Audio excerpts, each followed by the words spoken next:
Hey everybody, it's Kim here for Music Production Tips, and today we're going to look into using the Arpeggiator within the Mini V by Arturia, which is their take on the classic synth, the Mini Moog. So without further ado, let's get into it and see how we fare with this. So the first thing we're going to do is you click right about here, and this will open up an area of the synth, and for me it's kind of small on the laptop screen, so I hit that and I make it big. So here we go. Let's see what we got. It's so-so. It's what we need to do is fix that up a little bit. So let's see if I could. I think I'm going to fix up this tempo thing first. There we go. Bring up an octave. We'll go up to 2 octaves. And then we're going to do maybe 2 repeats.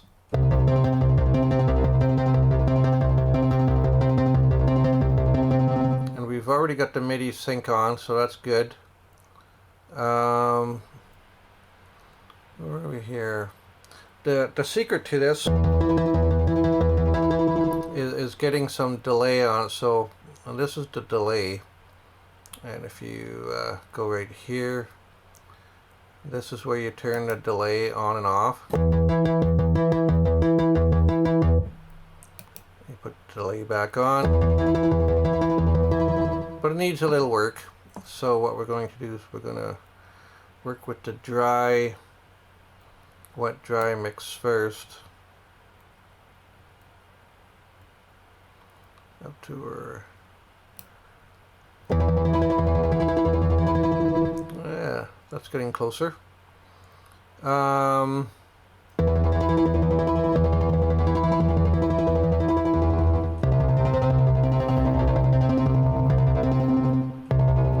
Still kind of sucky.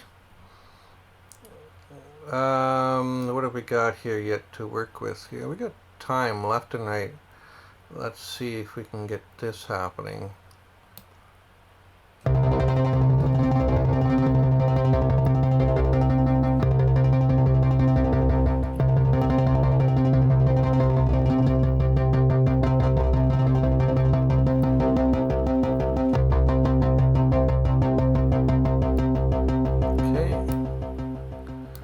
Starting to sound like something now.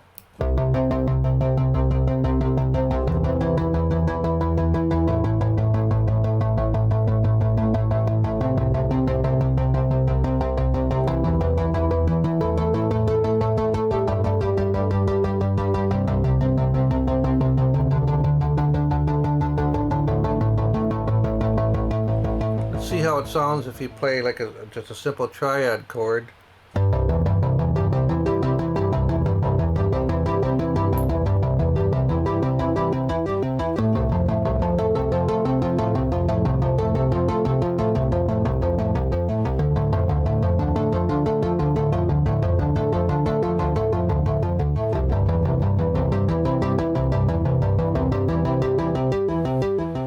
Not too bad.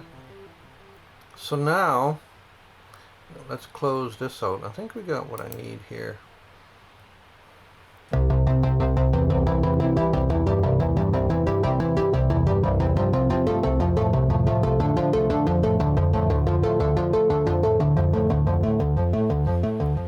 Sometimes when you're working with I don't know if you want to call that sound design, but when you start working on the master track, you should always have like a I use a mastering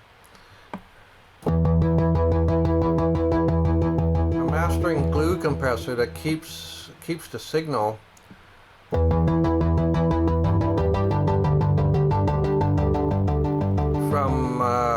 from peaking over here into the red, which will lead to some nasty distortion sounds.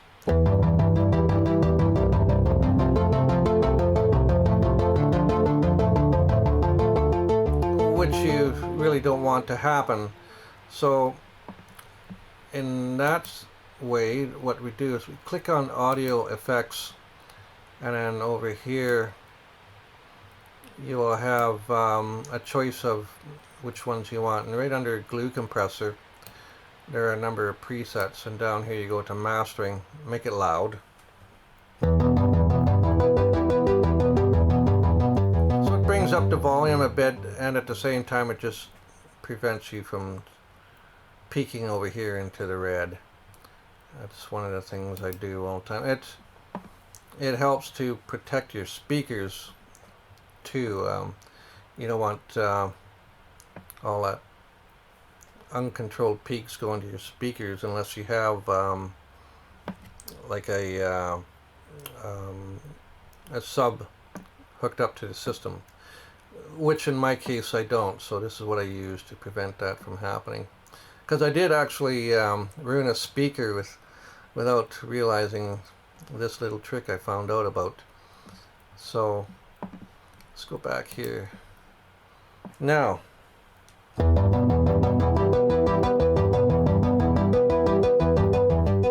don't know if there's anything else that I was going to do there or not, but I think we're going to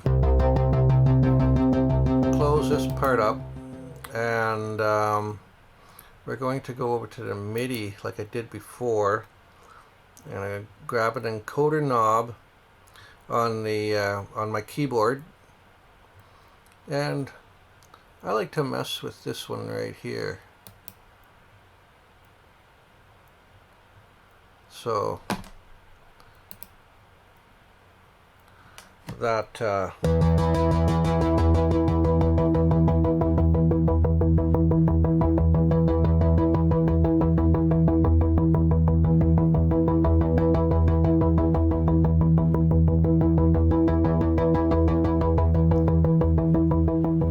kind of puts you in a sound similar to what they used on Miami Vice. On those tracks, you listen to them.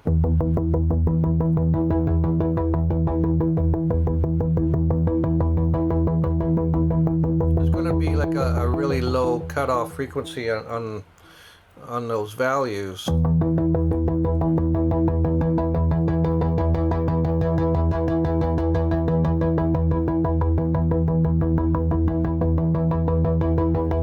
Depending on how he's got things set up, you can hear that kind of shifting back and forth. It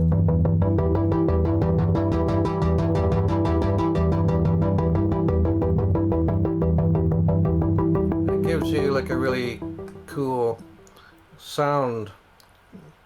So I prepared a little chord progression. This is what it's going to sound like if I can get it to work. Let's just try this.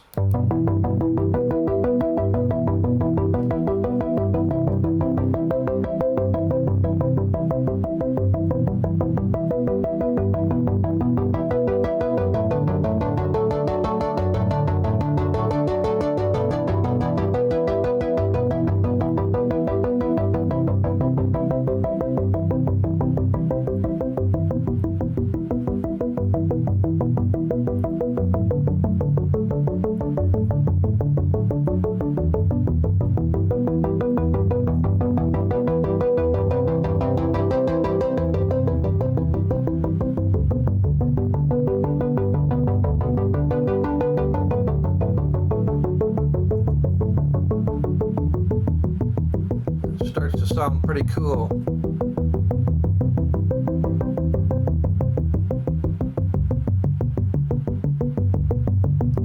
It gets to sound more percussive. Very kind of similar to the beginning of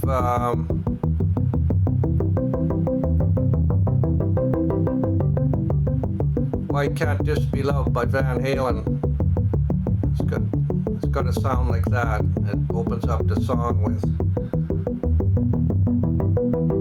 Then you open up the filter.